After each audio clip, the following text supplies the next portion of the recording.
Hello दोस्तों, मैं हूं आशुतोष और आप देख रहे हैं मेरा चैनल। आज अपन शुरू करने वाले सी फाइनल के चैप्टर नंबर 5 जो कि टाइम ऑफ सप्लाई।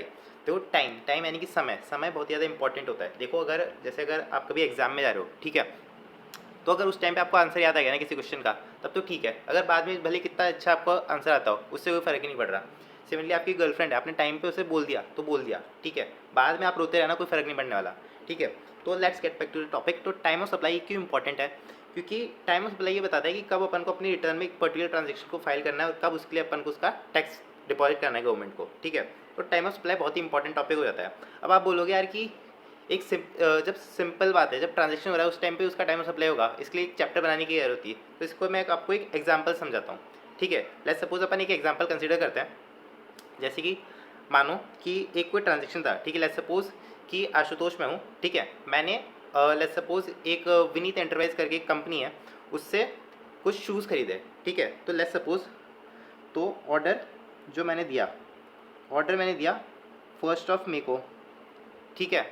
और जो गुड्स मुझे गुड्स डिस्पैच हुए 2 मई को, ठीक है। गुड्स रिसीव हुए 3 मई को, ठीक है।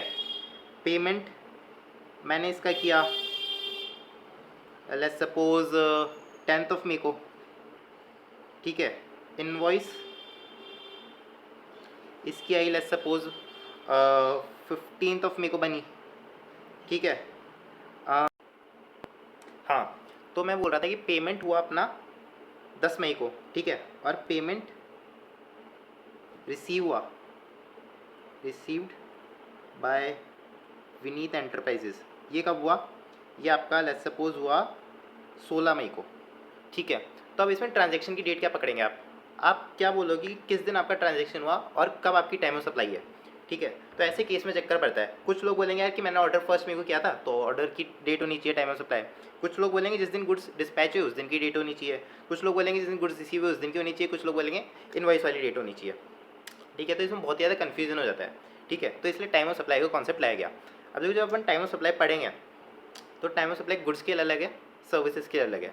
उसमें भी गुड्स के लिए भी आरसीएम वाले गुड्स के लिए अलग है, एफसीएम वाले गुड्स के लिए अलग है। सर्विसेज भी एफसीएम वाली सर्विसेज के लिए अलग है, आरसीएम वाली सर्विसेज के लिए अलग है। अगर आपको ये क्लियर नहीं है कि आरसीएम और एफसीएम क्या होता है, तो मैंने ये चार्ज ऑफ जीएसटी वाले चैप्टर में बताया हुआ है, तो उसको जाके आप रेफर कर सकते हैं। तो यहाँ पे अपन समझ चुके हैं कि टाइम ऑफ सप्लाई की इंपॉर्टेंस क्या है, ठीक है।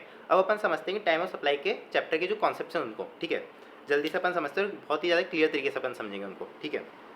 और मैं आपको बिल्कुल अश्योर कर देना चाह रहा हूँ कि जितना भी कॉन्सेप्ट है ना, अपन पूरा डिटेल में और बहुत ही ज़्यादा कम टाइम में उसे समझने वाले हैं, बहुत ही अच्छे तरीके से समझने वाले हैं, इस तरीके से कि फॉर टाइम आपको ये याद रहेंगे, ठीक है। तो चैप्टर पे आते हैं। तो चैप्टर आपका है टाइम ऑफ सप्लाई, ठीक है। Let's second 1 minute. हाँ, तो चैप्टर आपका है टाइम ऑफ सप्लाई। तो इस पर अपन आते हैं। तो जब टाइम ऑफ सप्लाई आप चैप्टर पे आओगे, शुरू में इंट्रोडक्शन दिया हुआ होता है, उसके बाद ये कुछ फालतू की ज्ञानबाजी और डेफिनेशंस हैं, ठीक है, इनको लीव कर देंगे अपन, ठीक है। अब अपन आते हैं मेन टॉपिक पे, time of supply of goods determined as per section 12, ठीक है। सेक्शन 12 बताता है time of supply of goods के लिए, ठीक है। तो इसमें भी अपन डिटेल एनालिसिस पे आते हैं। तो फॉरवर्ड चार्ज के गुड्स के लिए टाइम ऑफ सप्लाई क्या होगा? तो फॉरवर्ड चार्ज में जब गुड्स होते हैं, तो पहले जब शुरू में जब जीएसटी आया था ना, तब इसमें थोड़ा सा लोचा था। इसमें क्या बोला था कि date of issue of invoice और the date on which the invoice should have been issued और the date of receipt of payment whichever is earlier, इस पर आपका टाइम ऑफ सप्लाई हो जाएगा, यानी कि एडवांस पे आपका टाइम ऑफ सप्लाई हो जाएगा। लेकिन बाद में चल के से एक नोटिफिकेशन के थ्रू मॉडिफाई कर दिया गया कि डेट ऑफ पेमेंट मैटर नहीं करेगा एफसीएम वाले गुड्स में। इसमें आपका टाइम ऑफ सप्लाई होगा based upon when the invoice was issued, ठीक है। लेकिन जब अपन when the invoice was issued भी देखते हैं, तब भी एक चक्कर है। देखो, अगर मुझे डिले करना होगा अपने ट्रांजेक्शन को, अगर मुझे अपना टैक्स पेमेंट डिले करना होगा, तो मैं इनवॉइस बाद में इशू कर दूंगा, ठीक है। आज मैंने ट्रांजेक्शन किया, 2 महीने बाद इनवॉइस इशू कर दूंगा, मुझे क्या फ़र्क पड़ रहा है, ठीक है। सामने वाले को भले आईटी से नुकसान होगा, बट फिर भी ऐसा अपन कर सकते हैं, ठीक है। तो गवर्नमेंट ने क्या बोला कि एफसीएम वाले गुड्स में सिंपल केस है कि when the invoice was issued और when the invoice should have been issued as per section 31, section 31 अलग से दे रखा है। तो या तो जब इनवॉइस इशू कर दी या इनवॉइस इशू नहीं की, तो किस समय तक इनवॉइस इशू हो जानी चाहिए थी, उस टाइम पर आपका वैल्यू ऑफ सप्लाई हो जाएगा, ठीक है। तो यहाँ पे बहुत ही क्लियर है, ठीक है। तो गवर्नमेंट ने क्या बोला, टाइम एक मिनट का, हाँ, time of supply of goods for the purpose of payment of tax is the date of issue of invoice और the last date when the invoice ought to have been issued under section number 31, ठीक है। तो या तो जिस दिन आपने invoice issue कर दी या फिर जिस दिन आपकी इन्वॉइस इशू हो जानी चाहिए थी, ठीक है। लेकिन इसमें दो एक्सेप्शन है। दो एक्सेप्शन कौन कौन से हैं? Except composition supplier and registered person making supply of specified actionable claims, ठीक है। यानी कि स्पेसिफाइड एक्शनेबल क्लेम्स, ये वापस मैं आपको रिकमेंड करूँगा कि आप मेरा सप्लाई ऑफ जीएसटी वाला चैप्टर देखो, ठीक है। उसमें मैंने बता रखा है कि एक्शनेबल क्लेम्स क्या होते हैं, स्पेसिफाइड एक्शनेबल क्लेम्स क्या होते हैं, ठीक है। तो कोई बंदा अगर स्पेसिफाइड एक्शनेबल क्लेम की सप्लाई कर रहा है या फिर कोई पर्सन अगर कंपोजिशन सप्लायर है, तो उस केस में थोड़ा सा डिफरेंट है। थोड़ा सा डिफरेंट कैसे है, देखो मैं आपको एक बार ये लिख के बताता हूँ। तो time of supply of goods under FCM, ठीक है। तो date of issue of invoice और date on which invoice should have been issued, ठीक है, एज पर सेक्शन 31, ठीक है, विच एवर इज अर्लियर। तो ये आपका टाइम ऑफ सप्लाई वाला केस हो जाएगा, ठीक है। बट अगर ये तो है आपका नॉर्मल केस, नॉर्मल सिनेरियो, ठीक है। बट यहीं पे अगर इन case of specified actionable claims या फिर कॉम्पोजिशन सप्लायर और स्पेसिफाइड एक्शनेबल क्लेम्स के केस में यहाँ पर एक एक्सेप्शन है। यहाँ पे तीन चीज़ें कंसीडर होंगी जो मैंने आपको बताया था कि पहले पेमेंट भी कंसीडर होता था, वो यहाँ पर अभी भी कंसीडर होता है। Date of receipt of payment और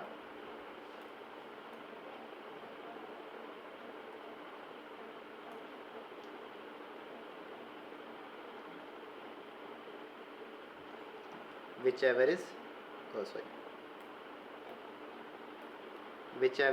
earlier। तो ये यहाँ पे हो जाएगा।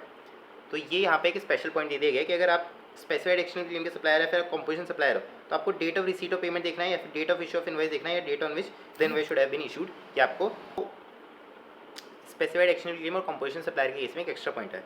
अब जो date of receipt of payment है, date of receipt of payment अपन क्या कंसीडर करेंगे कि या तो जिस दिन अपन को पैसा बैंक में आ गया या फिर जिस दिन अपनी एंट्री हो गई बुक्स में। देखो दोनों में डिफरेंस हो सकता है। देखो ऐसा हो सकता है कि किसी ने मुझे चेक दिया, तो जिस दिन मुझे चेक दिया उसी दिन मैं तो अपनी बुक्स में एंट्री कर दूंगा, लेकिन हो सकता है बैंक में पैसा 2 दिन बाद क्लियर हुआ, ठीक है।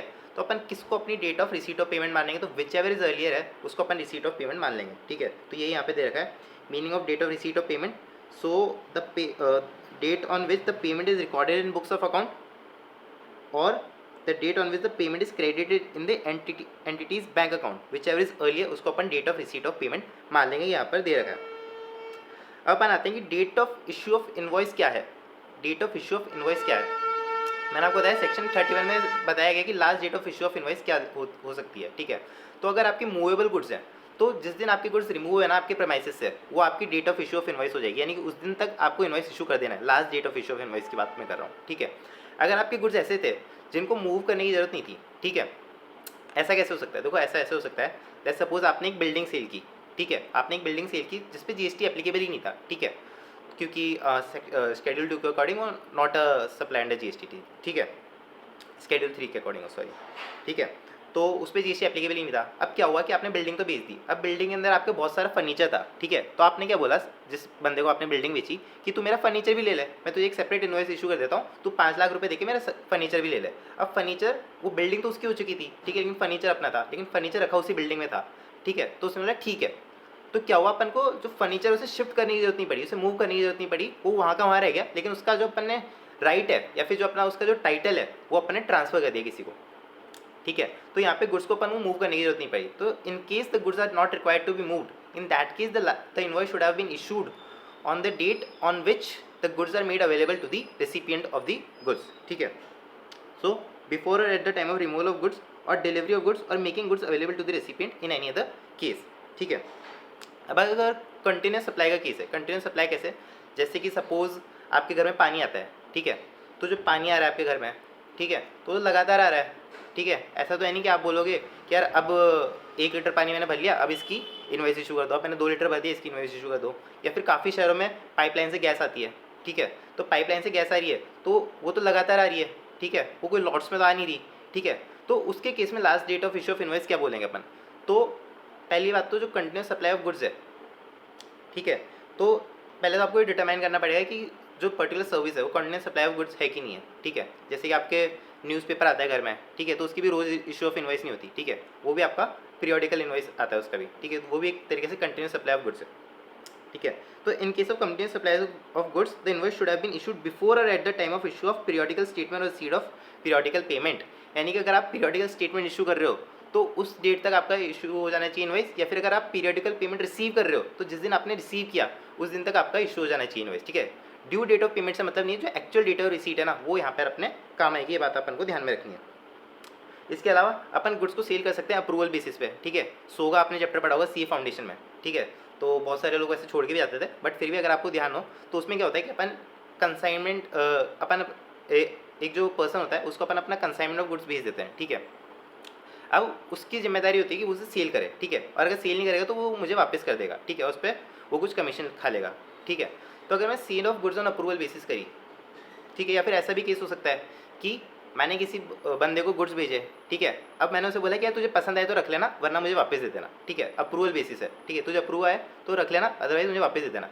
तो मैंने अगर अप्रूवल बेसिस पे गुड्स सेल किए तो जिस दिन उसने मुझे उसकी अप्रूवल कम्युनिकेट कर दी, यानी कि जिस दिन वो सेल हो गए गुड्स एक्चुअल में, या तो उस दिन उसकी last date of issue of invoice है, और अगर लेट्स सपोज मैंने उसे दे दिया और वो मुझे अप्रूवल ही नहीं दे रहा लेकिन गुड्स अभी भी उसके पास ही पड़े हैं, तो 6 months from the date of removal of goods वहाँ आपकी इनवॉइस इशू हो जानी चाहिए, ठीक है।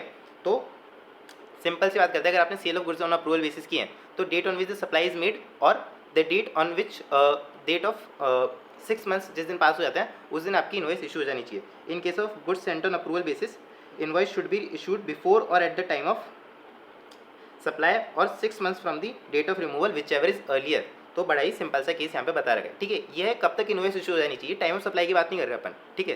टाइम ऑफ सप्लाई अपन ऊपर पड़ी कि invoice date of issue of invoice और the last date on which the invoice should have been issued whichever is earlier, वो आपकी टाइम ऑफ सप्लाई है। अब last date on which the invoice should have been issued वो यहाँ पर अपन ने बात की है, ठीक है। तो ये यहाँ पे कवर हो गया, ठीक है। अब अपन बात करते हैं रिवर्स चार्ज की, ठीक है। रिवर्स चार्ज में अगर अपन ने गुड्स सेल किए तो यहाँ पे अलग कॉन्सेप्ट्स हैं। तो यहाँ पे क्या कॉन्सेप्ट्स हैं, the time of supply for goods shall be the earliest of the following date on which the goods are received, क्योंकि रिवर्स चार्ज के केस में जो पर्सन रिसीव कर रहा है गुड्स वो पेमेंट करेगा ना टैक्स के लिए, तो उसके लिए time of supply important rather than the person who is supplying the goods, ठीक है। तो रेसिपिएंट के नज़रिए से यहाँ पे अपन देखेंगे तो date on which the goods have been issued और 31st day from the issue of invoice, 31st day from the issue of invoice by the supplier, ठीक है। इसमें लिखा है day immediately following the 30 days, ठीक है। इसका मतलब ये हुआ 31st डे, अपन सिंपल भाषा में बोले 31st day from the issue of invoice, या फिर date on which the payment is made, date on which the payment is made. देखो इसे अपन यहाँ पे समझ लेते हैं, TOS for supply of goods under RCM, ठीक है। तो RCM के अंडर अगर आप गुड्स सप्लाई कर रहे हो तो date of receipt of goods और 31st day from issue of invoice, ठीक है, और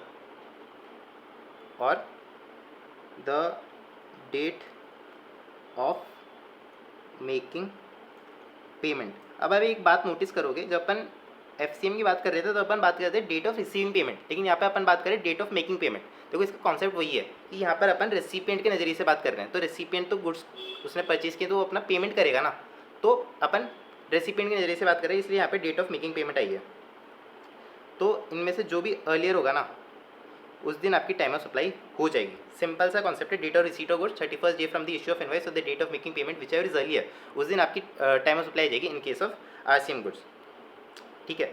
अब इसमें एक और बात आती है कि डेट ऑफ मेकिंग पेमेंट कैसे कंसिडर करेंगे। जब अपने date of receipt of payment की बात की थी उस टाइम अपन ने बात किया था कि date on which the payment is recorded in the books और the date on which the amount is actually credited in the entity's bank account whichever is earlier. ठीक है, अब यहाँ पे भी सिमिलर सा कॉन्सेप्ट है, date on which the payment is recorded in books of the recipient. ठीक है, और the date on which the bank account is debited.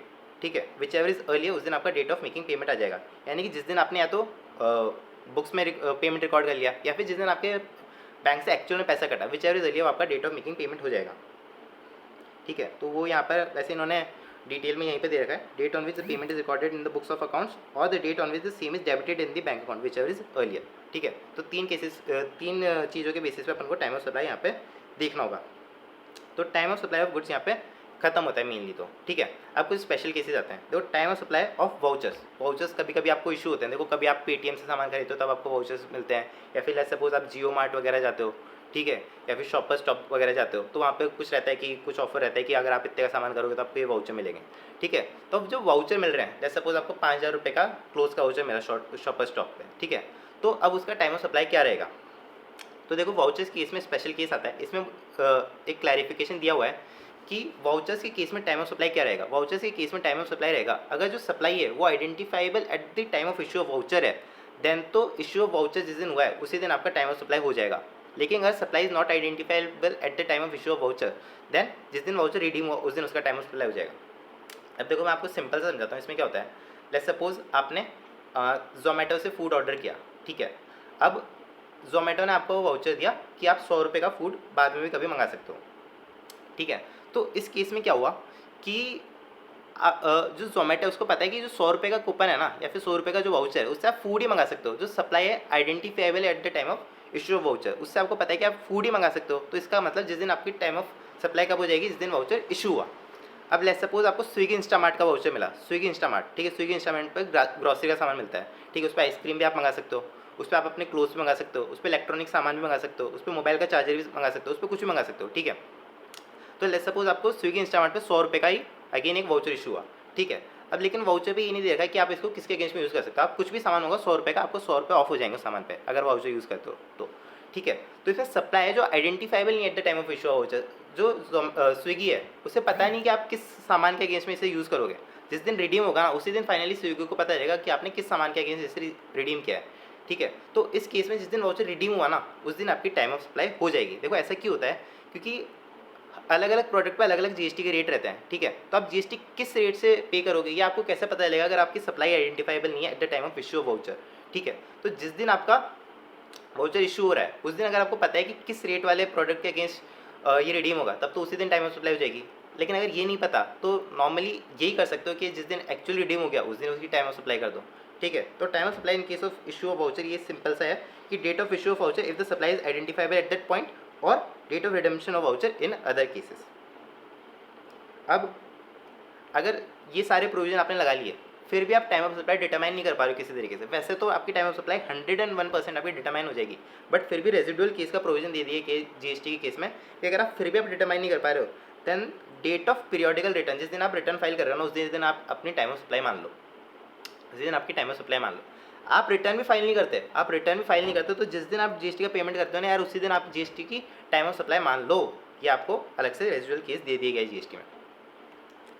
ठीक है, अब अपन आते हैं, अच्छा इसमें एक दो केसेस और बचे हैं। तो अब देखो क्या होता है कि कई बार ये मैंने अपने सप्लाई अंडर जीएसटी वाले चैप्टर में भी इसके बारे में बताया था, सॉरी सप्लाई अंडर नहीं, वैल्यू ऑफ सप्लाई वाले में बताया मैंने। ठीक है, value of supply under GST वाले चैप्टर में इसके बारे में अपन ने बात की थी। ठीक है, तो इसमें क्या होता है कि लेट्स सपोज आपने गुड सेल किया।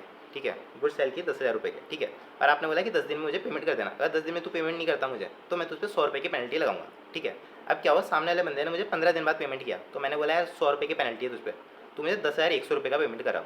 ठीक है, तो जो 100 रुपये है ना ये in the nature of interest भी बोल सकते हो आप, फी भी बोल सकते हो, पेनल्टी भी बोल सकते हो। ठीक है, तो क्या ये टैक्सेबल रहेंगे? जी बिल्कुल ये टैक्सेबल रहेंगे, ये वैल्यू ऑफ सप्लाई में अपन ने सीखा है। ठीक है, ये as a part of that main supply माने जाएंगे। अपन ये मानेंगे कि मेन सप्लाई के अगेंस्ट में ही अपन ने ये पेमेंट रिसीव किया। कब ये टैक्सेबल होंगे? जब ये एक्चुअली रिसीव होगा ना जिस दिन, उस दिन इनकी टाइम ऑफ सप्लाई रहेगी, उस दिन इनकी टाइम ऑफ सप्लाई रहेगी। क्योंकि अपन को पता नहीं है सामने वाला इसका पेमेंट करेगा कि नहीं करेगा। उसने 10,000 तो आज पेमेंट कर दिया, पता नहीं वो 100 रुपये मुझे देगा कि नहीं देगा बाद में। तो जिस दिन एक्चुअली रिसीव होगा ना उस दिन इनकी टाइम ऑफ सप्लाई रहेगी। तो ये यहाँ पे बताया गया है। तो time of supply in case of addition in value on account of interest, late fee, penalty for delayed payment for consideration for goods is the date on which the supplier receive such addition in value, यानी जिस दिन अपन ये फी penalty interest जो भी है वो receive कर लेता है ना, उस दिन उसकी टाइम ऑफ सप्लाई हो जाएगी। आगे चलते हैं। अब आ गया time of supply of service under section 13। ठीक है, सेक्शन 13 अपन को बताया time of supply of service. तो इसमें भी एफसीएम के केस में अलग केसेस हैं और आरसीएम के केस में अलग केस है। ठीक है, तो time of supply of service, ठीक है, अब इसमें एफसीएम और इसमें ही आरसीएम, एफसीएम आरसीएम। ठीक है, तो आरसीएम की पहले बात कर लेते हैं यहाँ पे।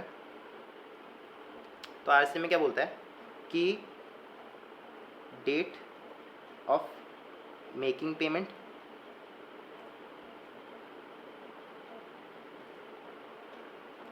और 61st day from issue of invoice by supplier. देखो नॉर्मली ये प्रोविजन यहीं तक था, ठीक है, लेकिन इसमें एक नोटिफिकेशन आया और ये नवंबर 2025 से एप्लीकेबल होगा। ठीक है, तो आपके एग्जाम के लिए रिलेवेंट है बहुत ज़्यादा। और date of issue of invoice by recipient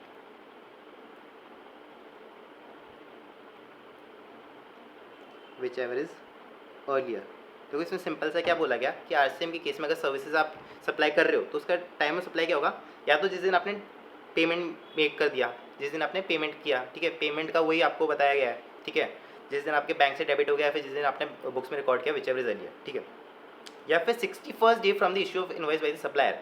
goods के केस में 31 डेज था, ठीक है, यहाँ पे 61st डे कर दिया गया, 61 डेज जिस दिन सप्लायर ने इशू इनवॉइस की। और देखो ये भी हो सकता है कि सप्लायर अनरजिस्टर्ड है। आरसीएम सर्विस बहुत सारी ऐसी होती है जहाँ पे सप्लायर अनरजिस्टर्ड होता है, ठीक है, तो उसमें रेसिपिएंट को जो है इनवॉइस इशू करनी पड़ती है, रिवर्स चार्ज बेसिस पे सेल्फ इनवॉइसिंग करनी पड़ती है। तो उसमें क्या कहा गया कि जिस दिन इनवॉइस इशू कर देते हो ना, उसी दिन आपकी टाइम ऑफ सप्लाई हो जाएगी। जिस दिन रेसिपिएंट इनवॉइस इशू कर देता है उसी दिन टाइम ऑफ सप्लाई हो जाएगी। तो विच एवर इज अर्लियर इसमें कहा गया है। आरसीएम के केस में, सर्विसेज के केस में क्या है, डेट ऑफ मेकिंग पेमेंट और 61st day from issue of invoice by the supplier और the date on which the invoice is issued by the recipient whichever is earlier, वो आपकी time of supply हो जाएगी। तो ये आपका RCM का केस हो गया। अब अपन आते हैं एफसीएम में। एफसीएम में भी इसमें दो केस बनते हैं, ठीक है, जैसा कि अपन गुड्स के केस में देखते थे। एक मिनट,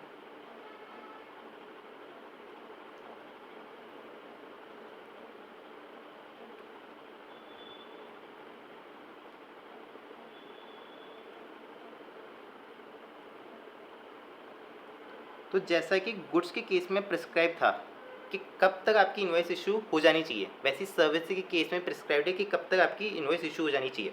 अगर आपने उस टाइम तक इनवॉइस इशू कर दी देन तो अलग प्रोविज़न है, और अगर उस टाइम तक आपने इनवॉइस इशू नहीं की देन अलग प्रोविज़न है। ऐसा क्यों किया गया, ताकि अपन इंश्योर करें कि सप्लायर टाइमली इनवॉइस को इशू किए, ठीक है, क्योंकि आप देखोगे जिस टाइम अगर आपने इनवॉइस टाइम पे इशू नहीं की है देन इस केस में एडवर्स प्रोविजंस आपके ऊपर एप्लीकेबल होंगे, ठीक है। तो ये इंश्योर करेगा कि सप्लायर टाइमली इनवॉइस को इशू कर दे, ठीक है। तो अगर इनवॉइस आपने टाइम से इशू कर दी देन तो date of receipt of payment और date of issue of invoice earlier, ठीक है। लेकिन अगर आपने इनवॉइस जो है टाइमली इशू नहीं की then date of receipt of payment और date of provision of service, ठीक है। तो अगर आपने टाइमली इशू इनवॉइस नहीं की तो जिस दिन आपने सर्विस प्रोवाइड कर दी ना उसी दिन आपकी लायबिलिटी आ सकती है for the time of supply, ठीक है। लेकिन अगर आपने टाइमली इशू इनवॉइस की होती तो date of issue of invoice आपकी होती consideration, date of issue of invoice को अपन कंसीडर करते हैं for determining time of supply in addition to date of receipt of payment. देखो date of receipt of payment तो दोनों में कॉमन है, लेकिन जो अलग चीज़ क्या है, date of issue of invoice and date of provision of service. और मैं आपको ये बात बता दूँ कि सर्विसेज के केस में है ना, हमेशा date of issue of invoice है ना सर्विसेज के बाद ही आती है, जिस दिन अपने सर्विस प्रोवाइड किया उसके बाद ही आती है। जब अपन इसका डिटेल सेक्शन पढ़ेंगे कि किस दिन आपकी इनवॉइस इशू हो जानी चाहिए थी, तो अपन ये बात नोटिस करेंगे कि इनवॉइस हमेशा सर्विस प्रोवाइड होने के बाद ही होगी, ठीक है, इस केस में। ठीक है, तो ये एक एडवर्स केस है एक तरीके से। तो time of supply of service under forward charge, तो सिंपल सा है कि अगर इनवॉइस आपने इशू कर दी टाइम लिमिट के अंदर, ठीक है, देन तो date of issue of invoice और date on which the payment is received, ठीक है, ये दोनों उसी को दे रखा है जो आपका होता है कि किस दिन आपका पेमेंट बैंक में आ गया या फिर किस दिन आपका बुक्स में रिकॉर्ड हो गया, ठीक है, उसी को इन्होंने दो भाग में करके दे रखा है, ठीक है। और अगर आपकी इनवॉइस टाइमली इशू नहीं हुई, then in that case date of provision of service और the date on which then payment has been received whichever is earlier.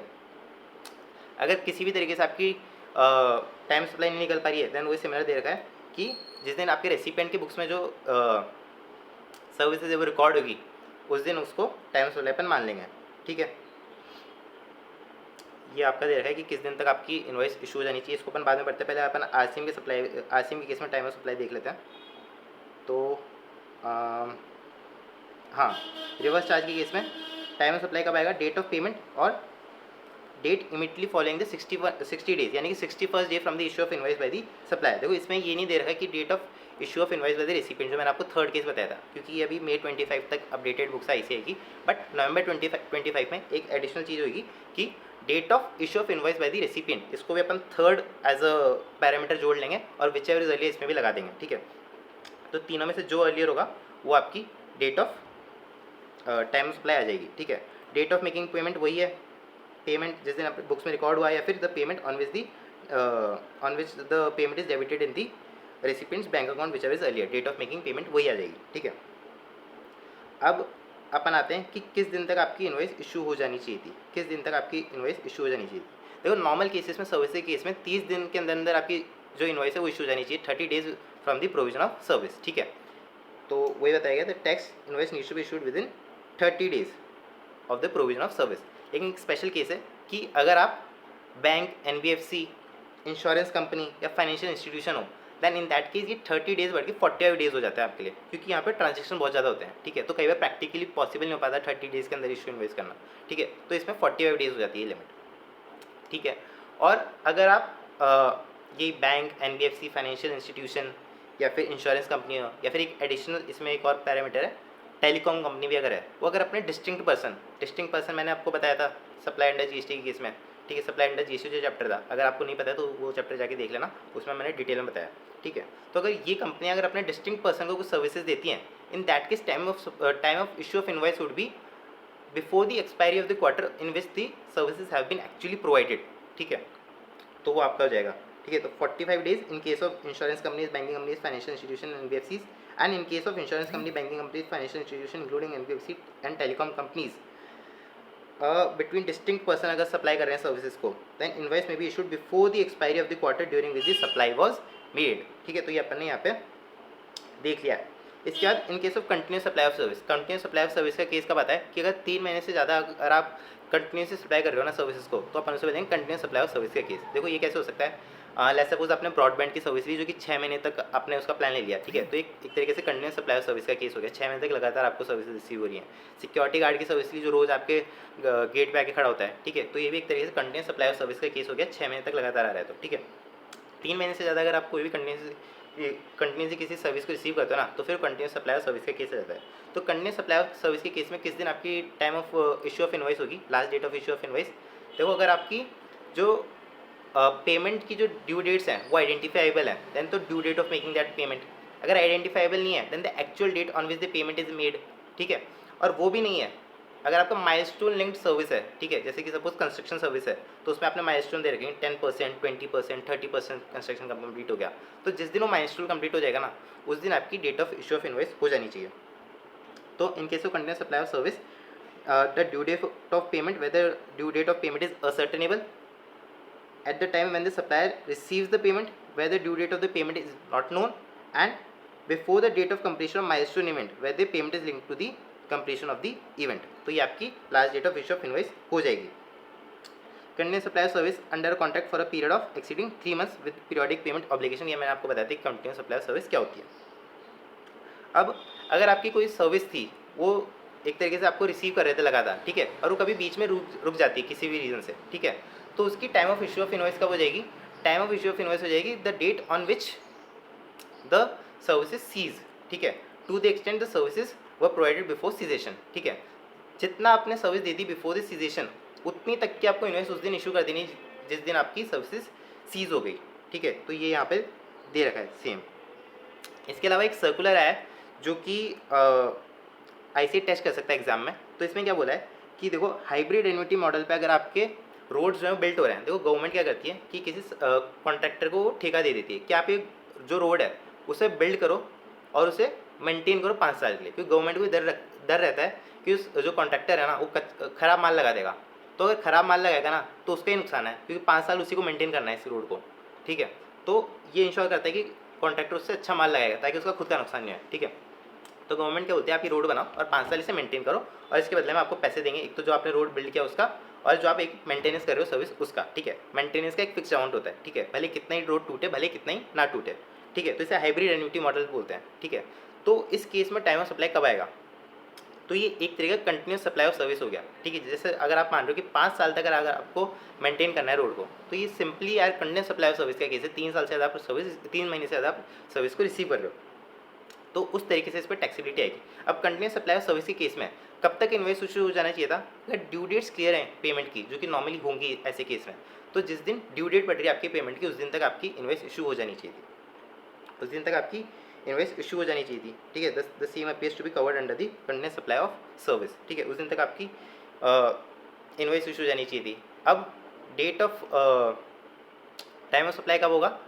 The date on विच अगर इन्वॉइस टाइमली इशू हो गई then the date on which the payment is received और the date on which the invoice is issued whichever is earlier, ठीक है, यानी कि या तो जिस दिन पेमेंट रिसीव हो गया वो या फिर जिस दिन ड्यू डेट ऑफ पेमेंट है, क्योंकि उसी दिन आप इन्वॉइस इशू कर रहे हो, ठीक है, विच एवर इज अर्लियर आपकी टाइम ऑफ सप्लाई हो जाएगी। लेकिन अगर आपने टाइमली इशू इन्वॉइस नहीं की then the date of provision of service और the date of receipt of payment, और ऐसे केस में जो continuous supply of service case होते हैं इसमें date of provision of service क्या मानेंगे, क्योंकि इसमें तो सर्विस लगातार रिसीव हो रही है, तो ऐसे केस में जो ड्यू डेट ऑफ पेमेंट है ना उसी को अपन date of provision of service मान लेते हैं। तो सिमिलरली यहाँ पे भी वही सेम प्रोविजन लग जाएगा, ड्यू डेट ऑफ पेमेंट और the date on which the payment is actually received whichever is earlier आपका टाइम ऑफ सप्लाई हो जाएगा। तो time of supply of service under HAM contract including construction and OM portion if the invoice is issued on or before the specified date of the date of completion of the event as applicable would be earlier date of issue of invoice or the date of receipt of payment जो मैंने आपको बताया।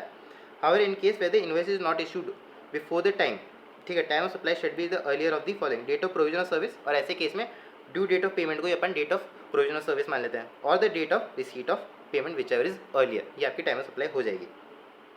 Continuous supply के case में the date of provision of service may be deemed as the date of payment of as per the contract, due date of payment as per the contract, यानी date of provision of service आपकी हो जाएगी due date of payment, ठीक है। और ये बताया गया कि जो हाइब्रिड एन्युटी मॉडल होता है इसमें देखो आपको कई बार है ना जो पेमेंट मिलता है वो in the nature of interest वगैरह मिलता है, तो आप बोलोगे यार इंटरेस्ट तो एग्जाम्प्ट होता है, तो ऐसा नहीं है, यहाँ पे अपन को इंटरेस्ट को एग्जाम नहीं मानना है, ये अपन को link to the main service है, ठीक है, तो उसी सर्विस का पार्ट है, उसी सर्विस के एडिशन में है, तो उसी सर्विस के लिए ये अपन को पेमेंट मानना है, और एक तरीके से कंपोजिट सप्लाई अपन ट्रीट करेंगे और वही अपन GST रेट इस पर अप्लाई करेंगे, shall also be includable in the taxable value, ठीक है। अब जब अपना सर्विस आती है तो सर्विस के केस में गवर्नमेंट ने एक ऑप्शन दिया है कि लेट्स सपोज आपको कोई सर्विस मिल रही है, उसके केस में आपको कंटिन्यूस सप्लाई ऑफ सर्विस है या फिर आपको लगातार मिलती है वो सर्विस, ठीक है, आपको हर महीने उसका पेमेंट करना होता है, तो एक साथ ही आपने क्या हुआ कि एक बार आपने का बिल बन रहा था 5,600 रुपये, तो आपने लमसम 6,000 रुपये से पेमेंट कर दिया सामने वाले को, ठीक है, और बोला कि यार जो 400 रुपये एक्स्ट्रा दिए हैं वो अगले बिल से तो एडजस्ट कर लेना, ठीक है, तो अभी 400 रुपये है, इसका टाइम ऑफ सप्लाई क्या आना चाहिए? देखो आइडियल केस में तो आप बोलोगे कि यार जो date of receipt of payment है ना वो अर्लियर होगी इसमें, तो जिस दिन ये 400 रुपये मिले उस दिन इसका टाइम ऑफ सप्लाई कर दो, ठीक है, लेकिन गवर्नमेंट ने ऑप्शन दिया कि 1,000 रुपये तक अगर एक्सेस पेमेंट आया है, 1,000 रुपये तक अगर एडवांस आया है, तो उस केस में date of issue of invoice और the date of actual receipt of payment whichever जो आपको अच्छा लगे, ठीक है, उसके हिसाब से आप अपनी टाइम ऑफ सप्लाई मान लो। एक ऑप्शन दे दिया बेसिकली आपको, ठीक है, कि जिस दिन आपका या तो पेमेंट हुआ उस दिन वो आपकी टाइम ऑफ सप्लाई मान लो, या फिर जिस दिन आपको इशू ऑफ इनवॉइस हुआ है उस दिन आपकी टाइम ऑफ सप्लाई मान लो, वो आपके ऊपर है, ठीक है। इसके बाद रिवर्स चार्ज का केस अपन ने पहले पढ़ ही लिया है। उसके बाद spectrum usage and other similar services under GST, इसका भी एक सर्कुलर है जो कि मई 2025 में टेस्ट किया गया एग्जाम में, ठीक है। तो सिमिलरली स्पेक्ट्रम जो यूसेज है ना, देखो एक तो ये गवर्नमेंट से आप सर्विस ले रहे हो तो इस पर रिवर्स चार्ज बेसिस पे आपका टैक्स पेबल होगा, ये बहुत ही ज़्यादा क्लियर होना चाहिए, ठीक है। So in case where full upfront payment is made, यानी कि जहाँ पर एक बार में पेमेंट हो जाता है, तो GST would be applicable when the payment of the said upfront amount is made और due whichever is earlier. ठीक है, तो देखो नॉर्मली इनवॉइस कब इशू जानी चाहिए, 30 days from the provision of service.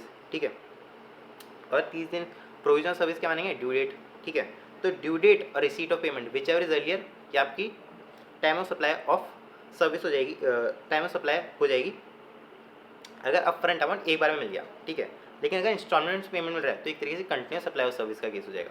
ठीक, कंटिन्यूस सप्लाई ऑफ सर्विस का केस हो जाएगा। In case where deferred payment is made the same shall be considered as continuous supply of service. ठीक है, in case of continuous supply of service where the due date of payment is ascertainable from the contract, the invoice shall be issued on before the due date of payment. Tax invoice will be required to be issued in respect of the said supply of service on before such due date as per the option exercised by the telecom operator. Thus in this case GST would be payable as and when the payment is due or made whichever is earlier. ठीक है, तो इस case में भी similarly due और actual payment made whichever is earlier वो आपका time of supply हो जाएगा, आपका टाइम ऑफ सप्लाई हो जाएगा। तो ये यहाँ तक बहुत ही क्लियर होगा। ठीक है, आई होप। ठीक है, अब इसके बाद एसोसिएट एंटरप्राइज की कोई फॉरेन एसोसिएट एंटरप्राइज है, ठीक है, आप उससे कोई सर्विस रिसीव कर रहे हो तो उसका टाइम ऑफ सप्लाई क्या होगा। ठीक है, तो उसका टाइम ऑफ सप्लाई के लिए अलग से आपको बता दिया गया है कि अगर आप फॉरेन एसोसिएट एंटरप्राइज से अगर आप सर्विस रिसीव कर रहे हो तो उसका टाइम ऑफ सप्लाई होगा date of recording in the recipient's book और the date of debit in bank account whichever is earlier, आपका time of supply of service हो जाएगा। ठीक है, the time of supply will be the date of payment for service और the date of entry of service in the books of account of the recipient whichever is earlier. ठीक है, वो आपका time of supply हो जाएगा। तो time of supply of service यहाँ तक कंप्लीट होता है। इसके बाद अपन सेक्शन नंबर 14 पे आते हैं। सेक्शन नंबर 14 क्या बताता है कि अगर आपकी जो टैक्स की रेट है वो ड्यूरिंग द ट्रांजेक्शन अगर चेंज हो गई तो उस केस में कौन सी टैक्स रेट रहेगी और कौन सा उस पर टाइम ऑफ सप्लाई रहेगा, वो आपका सेक्शन नंबर 14 बताता है। जो सेक्शन नंबर 14 है ये बाकी सारे प्रोविजंस को ओवरराइड करता है, ये बाकी सारे प्रोविजंस को आपको ओवरराइड करता है। तो इसको अपन यहाँ पे देख लेते हैं एक बार। तो अपन आते हैं सेक्शन नंबर 14 पे। ठीक है, सेक्शन नंबर 14 तो change in rate of tax in respect of supply of goods और सर्विसेज। तो ये सेक्शन जैसे कि मैंने आपको बताया डील करता है कि अगर ड्यूरिंग द ट्रांजेक्शन के टाइम अपनी टैक्स रेट चेंज हो जाती है तो उस पर क्या प्रोविजंस एप्लीकेबल होंगी, क्या टैक्स रेट एप्लीकेबल होगी और क्या टाइम ऑफ सप्लाई एप्लीकेबल होगी। ये सेक्शन नंबर 12 और सेक्शन नंबर 13 को ओवरराइड करता है जैसे कि मैंने बताया।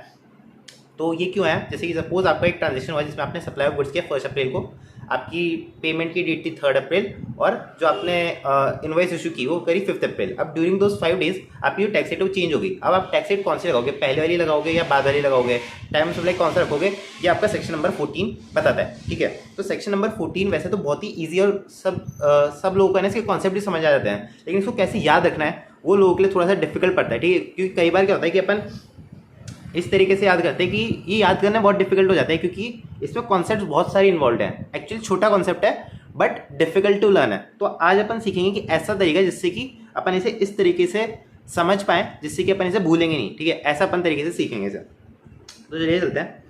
तो ये आपको सब लिखा हुआ मिल रहा होगा, ऐसा क्यों, क्योंकि ये मैं सेकंड टाइम रिकॉर्ड कर रहा हूँ बेसिकली इस पार्ट को। एक बार पता नहीं ड्यू टू टेक्निकल रीजंस पता नहीं रिकॉर्डिंग का क्या हुआ। सो एनीवे तो चलते हैं अपन यहाँ पे। तो अपन क्या करेंगे कि देखो जब अपन सेक्शन 14 में टाइम ऑफ सप्लाई डिटरमाइन करेंगे और ये डिटरमाइन करेंगे कौन सी टैक्स रेट एप्लीकेबल होगी, तो अपन 3 चीज़ों को कंसिडर करेंगे। एक तो जो एक्चुअल सप्लाई है वो कब हुई, यानी कि जो actual physical delivery of goods या फिर प्रोविजन ऑफ सर्विस वो कब हुआ, दूसरा इश्यू ऑफ इनवॉइस कब हुआ और तीसरा आपकी डेट और रिसीट ऑफ पेमेंट कब थी। ठीक है, इन तीनों चीज़ों को कंसिडर करके अपन डिटरमाइन करेंगे टाइम ऑफ सप्लाई क्या होगी और टैक्स रेट कौन सी एप्लीकेबल होगी। ठीक है, अब यहाँ पे अपन क्या कर रहा हूँ, मैं एक टेबल बनाएंगे मैंने। ठीक है, यहाँ पे अपन सिनेरियोज को कंसिडर करेंगे जो सिनेरियोज हो सकते हैं। ठीक है, 2 सिनेरियोज मैंने यहाँ पे कंसिडर नहीं किए, एक जिसमें तीनों ही चीज़ before the tax rate change है और इसमें तीनों ही चीज़ after the tax rate change है। क्योंकि उसमें बहुत ही ऑब्वियस है अगर तीनों ही चीज़ before the tax rate change है तो बिफोर वाला आपके टैक्स रेट लगेगी, तीनों ही चीज़ after the tax rate change है तो उसमें आफ्टर वाली टैक्स रेट लगेगी। ठीक है, इसलिए उसको मैं कंसिडर नहीं कर रहा, वो सेक्शन नंबर 14 में आता भी नहीं है। ठीक है, उस पर आपके नॉर्मल प्रोविजन ऑफ सप्लाई लगेंगे। ठीक है, अब सेक्शन नंबर 14 में समझाने के लिए पहले तो आपको नोटेशंस जो मैंने लिखे हैं उसको क्लियर कर देता हूँ। ए का क्या मतलब है, ए का मतलब जो इवेंट हुआ है ना वो after the change of rate of tax हुआ है। ठीक है, और बी का मतलब जो पर्टिकुलर इवेंट है ना वो before the change of rate of tax हुआ है। ठीक है, तो इसका ए और बी का मतलब ये है। ठीक है, लेट्स सपोज आपकी 3 तारीख को रेट चेंज हुई तो ए का मतलब है कि 3 तारीख के बाद वो इवेंट हुआ है, और अगर बी लिखा है तो इसका मतलब वो 3 तारीख से पहले वो इवेंट हुआ है। ठीक है, यहाँ तक क्लियर है।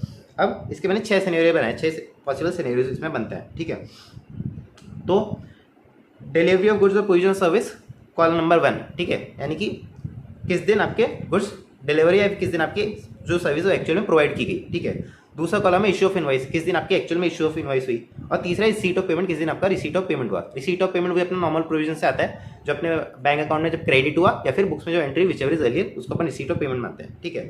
तो अब अपन इसमें टाइम ऑफ सप्लाई कैसे डिटरमाइन करेंगे और टैक्स रेट कौन सी एप्लीकेबल होगी ये कैसे डिमांड करेंगे, ठीक है। तो इसमें एक बेसिक कॉन्सेप्ट लगता है। इसमें बेसिक कॉन्सेप्ट क्या लगता है कि हमेशा मेजोरिटी विंस, यानी कि जहाँ पे मेजोरिटी होगी ना वो वाली अपन टैक्स रेट काम में ले लेंगे, वो वाली टैक्स रेट आपके अप्लाई हो जाएगी। और टाइम ऑफ सप्लाई कैसे डिटरमाइन करेंगे, जो साइड में मेजोरिटी है ना उसमें से जो दो आइटम है, जो मेजोरिटी मतलब 2 आइटम है, तीन आपके इवेंट है, इसमें मेजोरिटी होने के 2 इवेंट की मेजोरिटी होनी चाहिए, ठीक है। तो जो 2 इवेंट में मेजोरिटी है ना उसका विचएवर इज अर्लियर ले लेंगे, उसका विचएवर इज अर्लियर आपका टाइम ऑफ सप्लाई हो जाएगा। लेकिन इसमें कैच है, कैच क्या है कि डिलीवरी ऑफ गुड्स और प्रोविजन सर्विस है ना, ये कभी भी आपके टाइम ऑफ सप्लाई डिटरमाइन करने के काम नहीं आएंगे, ये कभी भी टाइम ऑफ सप्लाई डिटरमाइन करने के काम नहीं आएंगे। तो यानी कि टाइम ऑफ सप्लाई सिर्फ इश्यू ऑफ इनवॉइस और रिसीट ऑफ पेमेंट के बेसिस पे ही आप निकालोगे। तो देखो इसको मैं आपको डिटेल में समझाता हूँ कि इसे अपन याद कैसे करेंगे, ठीक है। तो एक सिनेरियो क्या हो सकता है कि जो डिलीवरी ऑफ गुड्स है ना वो तो before the change of rate of tax हो गई, लेकिन इश्यू ऑफ इनवॉइस और रिसीट ऑफ पेमेंट है ना ये सारे बाद में हुए, ठीक है। तो इसमें टैक्स रेट कौन सी एप्लीकेबल होगी, इसमें टैक्स रेट, एक मिनट ना ये टिक वगैरह मैं हटा देता हूँ बाद में। तो इसमें टैक्स रेट कौन सी एप्लीकेबल होगी, इसमें टैक्स रेट एप्लीकेबल होगी आफ्टर वाली, क्योंकि आफ्टर मेजोरिटी में। और टाइम ऑफ सप्लाई क्या हो जाएगा, जो दोनों चीज़ें मेजोरिटी में उसका विचएवर इज अर्लियर। तो कॉलम नंबर 2 और column number 3 whichever is earlier, यानी कि इश्यू ऑफ इनवॉइस और receipt of payment whichever is earlier आपका टाइम ऑफ सप्लाई हो जाएगा। दूसरे केस में मिलते हैं, इसमें आपकी बिफोर की मेजोरिटी यानी कि बिफोर वाली टैक्स रेट आपकी एप्लीकेबल हो जाएगी। और टाइम ऑफ सप्लाई क्या होगा, टाइम ऑफ सप्लाई आपका होगा डिलीवरी ऑफ गुड्स और प्रोविजन सर्विस और issue of invoice whichever is earlier. नहीं, ऐसा नहीं है, मैंने आपको बताया था कि इसमें डिलीवरी ऑफ गुड्स और प्रोविजन सर्विस को अपन कंसिडर नहीं करेंगे।